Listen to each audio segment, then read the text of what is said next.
Սիրելի հավատավոր քույրեր եւ եղբայրներ Քրիստոս, ահա հերթական հանգրվանին ենք հասել մեծի պահոց մեր ճամփորդության ու նավարկության եւ այսօրվա նավահանգիստը մեր կյանքում եկեղեցին անվանել է անիրավ դատավորի կիրակի, որ վերցված է այսօրվա ավետարանական ընթերցումից, երբ Քրիստոս իր լսարանին մի առակ պատմեց, ու այս առակը պատմվեց, որպեսզի մեզ սովորեցնի մեկ պարզ ճշմարտություն, թե ինչպես պիտի հարաբերություն կառուցել Աստծո հետ, այսինքն թե մեր հարաբերությունները ինչպիսին պիտի լինեն մեր Արարչի, մեր երկնավոր Հոր հետ, ով ծնողի նման իր խնամատարությունը տարածում է բոլորիս վրա, չնայելով մեր բարոյական, մեր մարդկային արժանիքներին ու որակներին։ Եվ այդ պարզ ճշմարտությունը, որ այս առակի մեջ կա, հետևյալն է, աղոթքի հարատևության և կենդանի կենսունակ լինելու մասին է։ Սուրբ Լուկաս ավետարանիչը ուղիղ կերպով ներկայացնում է մեր Տիրոջ Քրիստոսի առակը պատմելու նպատակը, հարատև մշտապես աղոթել և չհուսահատվել, չձանձրանալ։ Այս խոսքերը, սիրելիներս, կարևոր են յուրաքանչյուր քրիստոնյա մարդու համար։ Քրիստոս, ինչպես որ հրյա ուսուցիչները իր մանկավարժական մեծահոգությամբ գիտեր ինչպես իր լսարանին ներկայացնել այն խոսքը, որ դիպուկ լիներ և թիրախավորված։ Եվ այս առակի մեջ ինքը օգտագործում է հակասությունների պատկերը, երբ բացասականը համեմատելով դրականի հետ փոխանցում է այն կարևոր աստվածային ճշմարտությունը, որ յուրաքանչյուր ունկնդրի,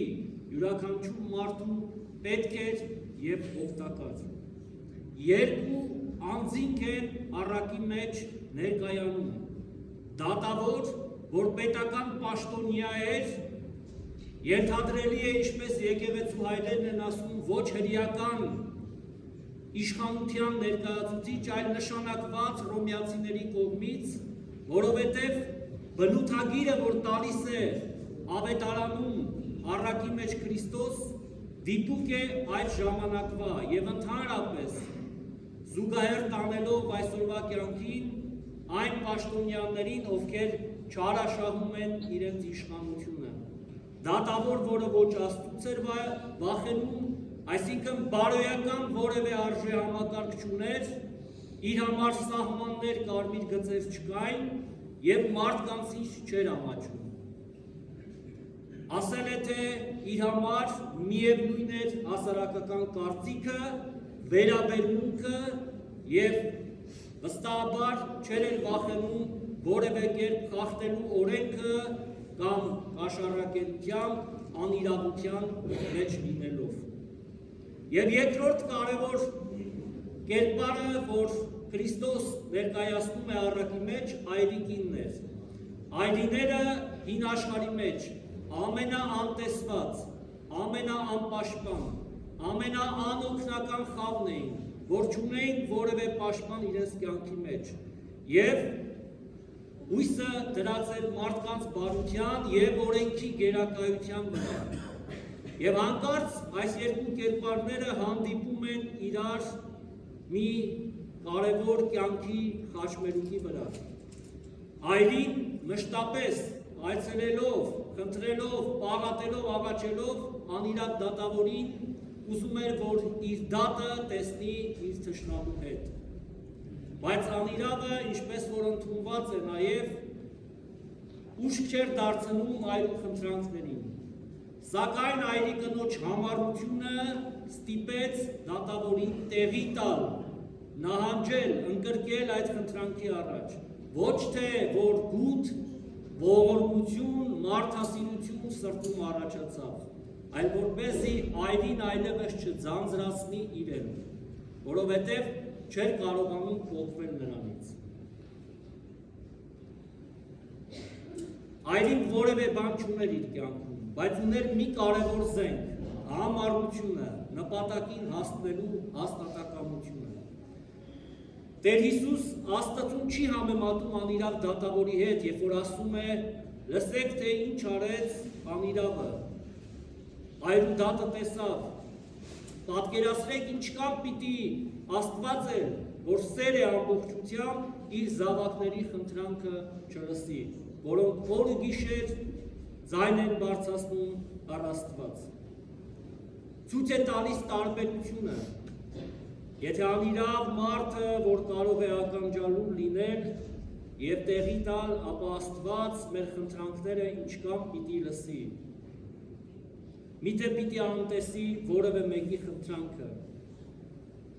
Սա նշանակում է, սիրելիներս, որ որևէ աղոթք, որևէ խնդրանք չի կորչում Աստծո աչքի առաջից։ Նույնիսկ եթե մեզ թվում է, թե Աստված լռում է, մեր խնդրանքները, մեր աղոթքները անպատասխան են մնում, որևէ մեկ բառ, որևէ մեկ ավերսանք, որևէ մեկ արտասուքի կաթիլ անտես չի անցնում Աստծո ամենատես հայացքի ներքո։ Գիտեմ, որ շատ հաճախ բոլորիս էլ մի հարց է տանջում։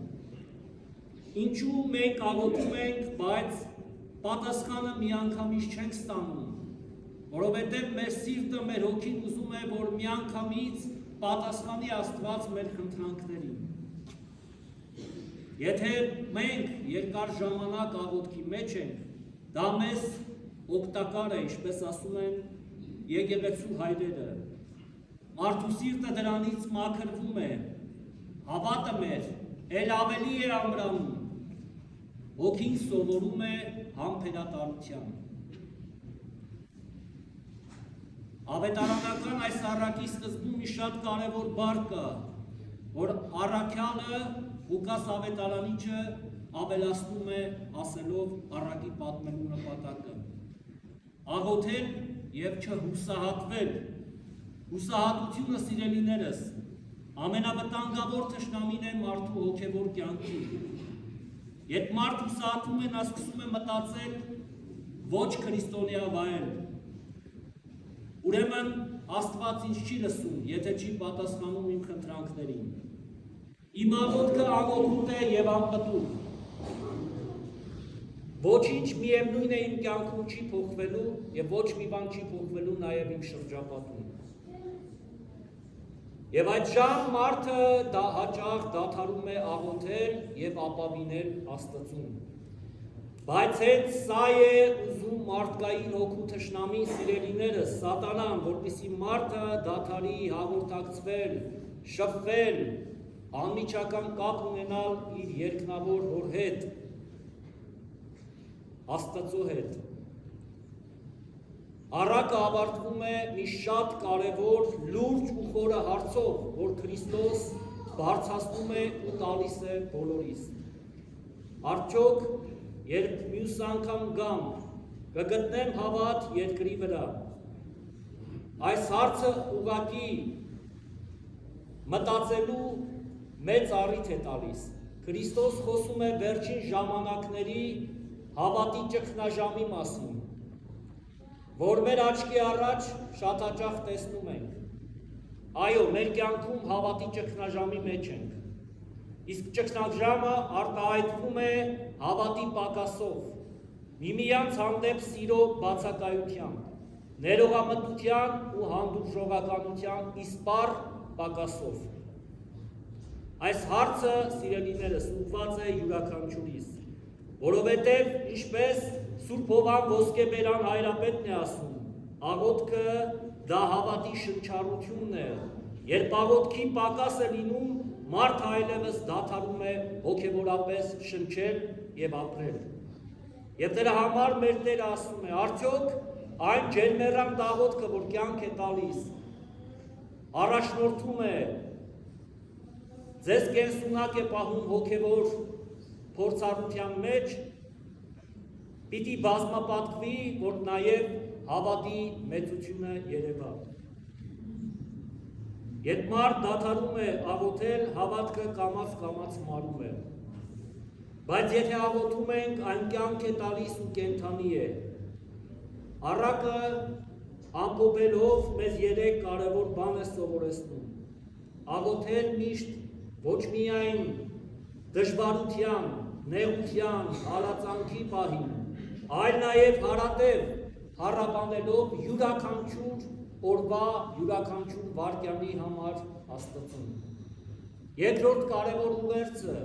չհուսահատվել, եթե նույնիսկ մեր մարդկային անհամբերության շնորհիվ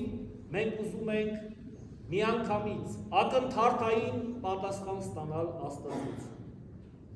Եվ վերջապես վստահել Աստծուն, երկնավոր Հորը, ուրեմն սիրելի քույրեր եւ եղբայրներ Քրիստոս, այսօր մեր եկեղեցին մեզ որպես մայր, որպես Քրիստոսի կենդանի մարմին երկրի վրա սովորեցնում է վստահել, հարատևել եւ չընկրկել դժվարությունների առաջ, այլ հոգևոր համառությամբ շարժվել փորձություններին ընդառաջ, լինել հավատարիմ Քրիստոսի խոսքին եւ եկեղեցուն։ Եվ Տերը, ինչպես որ մեկ այլ տեղ ավետարանում ասում է, ձեր խնդրածը պիտի տամ ձեզ, եւ դուք պիտի տեսնեք, որ ձեր աղոթքը իզուր եւ անտեղի չէր, այլ իր ժամանակին, իր օգտակարությամբ պիտի վերադարձվի ձեզ, եւ Տերը թող սիրելիներս մեր կյանքի մեջ մշտամնա ներկայություն ունենա ու այն հավատարմությունը, այն վստահությունը, որ յուրաքանչյուրս ունենք Քրիստոսի մեր Տիրոջ հանդեպ, թող երբևէ չպակասի, այլ հակառակը ջերմեռանդությամբ թող ոցավառվի այդ սիրո, հավատարմության, վստահության կրակը մեր Տիրոջ հանդեպ, ում վայելում են փառք, իշխանությունն ու պատիվը, այժմ եւ միշտ եւ հավիտյանս հավիտենից ամեն։